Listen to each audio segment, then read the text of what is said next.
This is without the Neo Wave. I'm making this video because I wanted to start podcasting, YouTubing, and also just have a better sound setup for video calls. But I wanted a really low profile microphone setup and low profile camera setup that I wasn't really finding on YouTube. I found there are a lot of gamers and streamers who are posting videos about setting up webcams and mics on arms and things like that. But to be honest, I want something that looks like I'm not using anything at all. That looks like, especially I'm in a co-working space. I wanted something super lo-fi that was easy to hit record and share. I couldn't find that on YouTube. So that's what this video is for. Also, I didn't want to overinvest. I didn't want to spend thousands of dollars on trying something that might not work out. I narrowed the options down to two microphones. One is the Elgato Wave Neo, and the other is the Elgato Wave 3, both USB-C.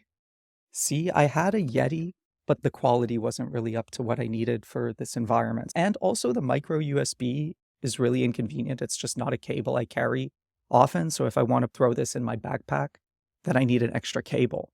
Those were some of the considerations. The other one was stand. I didn't want some arm that's going to make me look like a streamer. With all due respect, it's just, it doesn't really work on Zoom calls. It looks like you're trying really hard.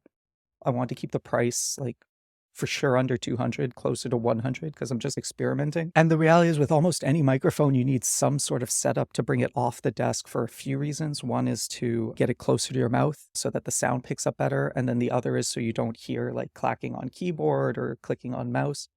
But as soon as you add some sort of support device, then if you buy, that's my concern with the Wave 3, you might have to buy a stand. And the fact that the Wave Neo is $50 cheaper, which is about 30% of the price, and the Neo comes with a stand, actually is substantial for just having a full solution. This is going to be a pretty dry video. Basically, I just wanted to test the microphone out of the box. All right, let me give the cable some slack here. So this is out of the box. It is on the stand, which kind of comes apart. I'm a little worried about that. That's something that, like, if I wanted to just pick up the mic, it's going to come out.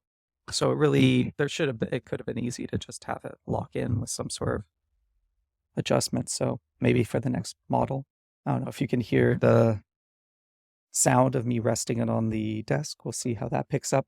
I know from going on a call yesterday that it was hearing the sound of my mouse and clicking, so we'll see how that is. But basically, this is what it sounds like in a co-working space that no one is in yet, at a comfortable distance from my mouth while being at the edge of the table, so it's pretty much as close as it can get to me.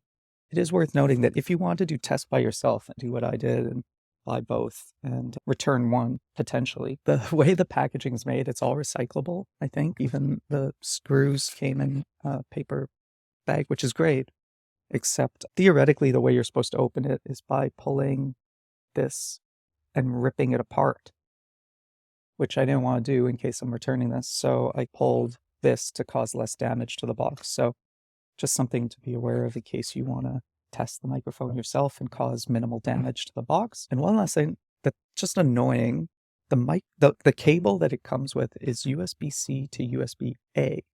So I'm actually plugging this into my keyboard, which is great for like a desktop solution. And also because it comes with this beautiful braided keyboard that's all white, it's nice and slick, everything looks good together. But because it's USB-C to USB-A, it's just not a cable I usually carry. Usually it's USB-C to USB-C.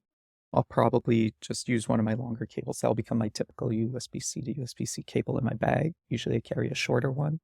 That's just one of these things where I don't understand why it'd be USB-A. Because it's a USB-C microphone. I feel like we're in a USB-C world. Already they're making a USB-C microphone instead of a micro USB. I would have loved if that was USB-C to USB-C so that I can carry this beautiful braided cable everywhere instead of throwing that away. Part of what's cool about this microphone is the pleasant, streamlined experience, and even including the cable. So minor gripes, but for, I think I paid $140 tax in Canadian. Seems like a reasonable mic. We'll see if the Elgato Wave 3 is better. So next up, Wave 3.